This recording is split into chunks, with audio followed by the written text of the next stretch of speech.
Hello everyone, my name is Tom. Thank you for joining me here in episode number 34. We've gone 34 messages into our Journey Through the Scriptures series, and I'm here in Sarasota area in a brisk day in the 50s. It's nice outside, get to wear my leather jacket. You know, we only wear these a few times a year, so it's nice to wear that. But hope you're having a great day. Today we have a really good message as always, because it's always from God's Word, and always so much to learn through the Bible that is so applicable for us today. You know, our last episode we talked about David and how he came up on the scene with Goliath, and before that he was the cheese guy, right? He was the guy that the father sent out to give cheese and other food to the brothers who are out on the battle line out there watching Goliath being taunted by him, and David comes on the scene and takes over and kills the giant, and what a great story. And he would go on to become the king and had a great life, was making great choices, and then one day he had some things that he did that aren't so good. But there's an area of his life that he's left unguarded, and one night as he's looking out over this palace, he sees a woman named Bathsheba bathing on the rooftop, which was common in those days.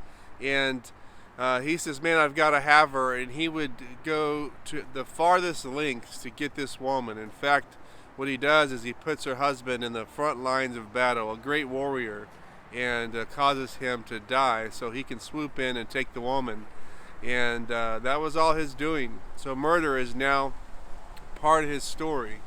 And so he thinks, wow, I've got the kingdom, I've got the woman, I've got everything I need, and so he thinks. But here's the problem. When we go so far in the wrong direction to get what we want, the prize is often not what we thought it would be, because the price we pay to get there is so great. And so it is with David, that the price he would pay for that sin and multiple sins would be truly great. And we see the effects of that throughout his kingdom and throughout his life.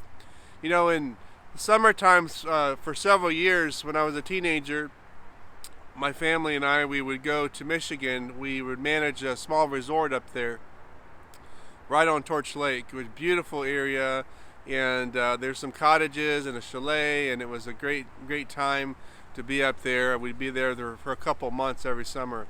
And the lake was so beautiful, and so sometimes when that lake would be so still, I mean, it would be like glass, and it was so fun at those times to take a handful of rocks and one by one skip them across that lake, and you would see at every point where the rock would touch, there would be small little ripple effects of the waves coming from those points of origin there. And then there was this guy that had this really super cool jet boat down the lake.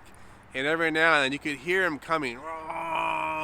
And you would see him off in the distance. And that jet boat would make a huge wake coming through.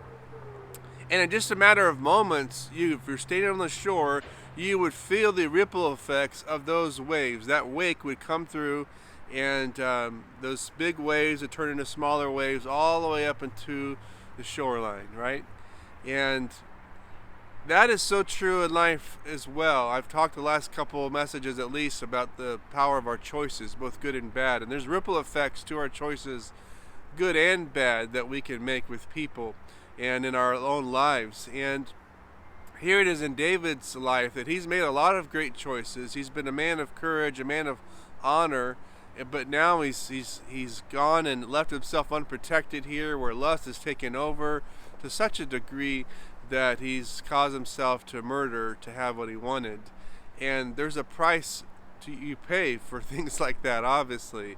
And so did he come and seek repentance and repent to the Lord? Yes, we see that, I believe, in Psalm 51, where he has a beautiful psalm where he's repenting for his actions. And did God forgive him? Absolutely. But there still are the consequences to those choices that he would have in his life. And as we read through 2 Samuel, you'll see there's a lot of things that are going on in his family there. We read stories of murder, rape, treason, conspiracies within David's families, and he would gain so much but lose so much as well. And Also, when there's so much loss going on in our lives, we can also leave ourselves unprotected because we just give up at times. And that's the story here in 2 Samuel 24, 1 and 2. David makes a grave error. It says, again, the anger of the Lord was aroused against Israel, and he moved David against them to say, go, number Israel and Judah. So the king said to Joab, the commander of the army who was with him, now go throughout all the tribes of Israel, from Dan to Beersheba, and count the people, that I might know the number of the people. So we read that and say, what's the big deal? He's the king, he orders a census. Well, you got to know the background story of why he's ordering the census. He's doing that because he wants to make sure he has enough soldiers, basically, to be protected in battle. And that's not such a bad thing either. But the problem is before he would always consult with the Lord and say, God, do you want us to take this on?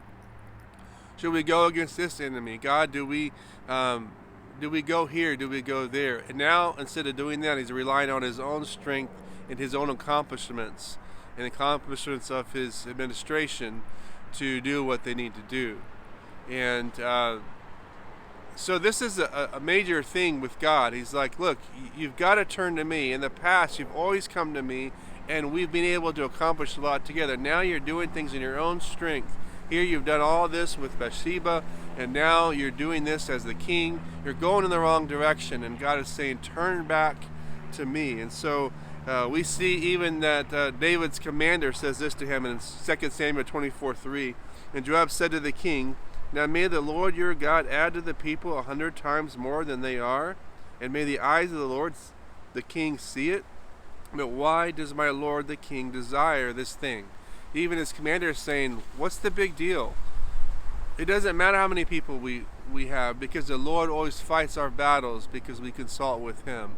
And so David has a change of heart, and he's realizing, hey, I'm going down the wrong road. And in 2 Samuel 24:10, he says, and David's heart condemned him after he had numbered the people. So David said to the Lord, I have sinned greatly in what I have done, but now I pray, O Lord, take away the iniquity of your servant, for I have done very foolishly. And so I love David, the fact that, yes, he's making some big mistakes, but over and over we see he has a heart of repentance, that he's truly repenting before the Lord. And isn't that true with us? Boy, we do some big mistakes sometimes, and probably a lot of little mistakes where we've gone the wrong direction. And hopefully we can be like David in the sense that we say, yes, I own it. This is my responsibility. I want to do the right thing.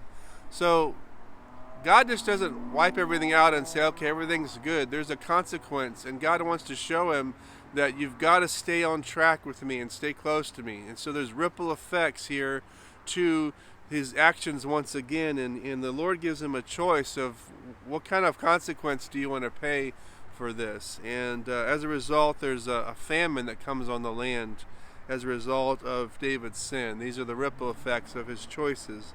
So David sees the price that everyone is paying for his own actions, and he cries out to the Lord and says, God, please stop. What can we do? And the Lord instructs him to go to a certain place and build an altar to him. He goes here, and the owner comes up, and he talks to the owner and says, look, I need to build an altar here. I want to buy your property so I can do this. And the owner says, you don't have to buy this property. You're the king. You can have it for free. And there's a classic verse here with David's reply that has stayed with me for many years. And I just love his answer. You see, he's learned some things here as a result of not only being caught in his actions, but as a result of paying a price in the past. So this is what he says in 2 Samuel 24:24. Then the king said to Araunah, no, but I will surely buy it from you for a price, nor I will offer burnt offerings to the Lord with that which costs me nothing. So David bought the threshing floor and the oxen for 50 shekels of silver. In other words, he's saying, yeah, thank you for wanting to give this to me for free, but that's not going to happen. I have done what's wrong, and I'm going to, I need to pay for it, and I'm not going to give to the Lord what costs me nothing. And so I want to just say something about that for a minute. You know, I believe in my own thinking that the American church especially has made Christianity too easy. In other words, it seems like we focus so much on grace, so much on that we have come away from the fact that there is a personal responsibility we have to pay for our wrongdoings. And there's a consequence to be weighed. And there's not a lot of teaching about that I hear these days. And sometimes when I hear it taught, it's almost so judgmental and critical that it goes the other way. And, God loves us so much, just like a loving parent that brings consequence to a child's life for good reason. If you have a child that can do whatever they want at a young age and there's no consequences or very little consequences to their actions, boy, watch out for that young person as they get older, because they learn very quickly that they can sway people and manipulate to get what they want, and that's a bad thing to learn, right? I believe in the American church that it's kind of like we say, hey, just go to church now and then and you're good. Throw a few bucks in the offering and you're good. Say a few prayers, read the Bible every now and then, and you're good. And you know what? That costs us nothing. It costs us nothing. And there's a weight to our decision with the Lord. And anything great that we have in life, there's a sacrifice that comes with it. There's a price to be paid. And there's a price to be paid, my friend, for being a Christian. It's not easy. And so we need to weigh this out and say, am I really sacrificing for the Lord? We sacrifice for a lot of things to get what we want. And we need to be able to sacrifice our own life with the Lord and say, my choices matter. The things I go after and the things I give my attention to, they matter greatly. I got to weigh these things greatly. And so here it is with David. He's realizing, wow, my choices are affecting so many people. There's a weight to that. I cannot take this and do this free. This cannot be easy. It's going to cost me something. Several pages into the story, we flip the pages into 1 Kings as we move through the journey through the scriptures, and we find David is now on his deathbed and he's talking to his son Solomon in 1 Kings chapter 2, 1 through 4. And it's a great message here at the end of David's life, what he's talking to his son about. And he says, now the days of David drew near that he should die, and he charged Solomon his son, saying, I go the way of all the earth. Be strong, therefore, and prove yourself a man. And keep the charge of the Lord your God, to walk in his ways, to keep his statutes, his commandments, his judgments, and his testimonies, as is written in the law of Moses, that you may prosper in all that you do, and wherever you turn, that the Lord may fulfill his word, which he spoke concerning me, saying, if your sons take heed to their way, to walk before me in the truth of all their heart and with all their soul, he said, you shall not lack a man in the throne of Israel. This is a great fatherly message to his son in his final moments. And he's looking over his whole life and saying, man, I've accomplished so much. He's had everything his heart would desire monetarily, right? And in so many other ways as well. But he's also faced with all the things that he's done that's wrong and the weight of those things. And he's saying, you know what? At the end of the day, you've got to walk with the Lord. And what a great admonishment, and I want to admonish you as well as I admonish myself. We've got to walk with the Lord, and there's a weight to that.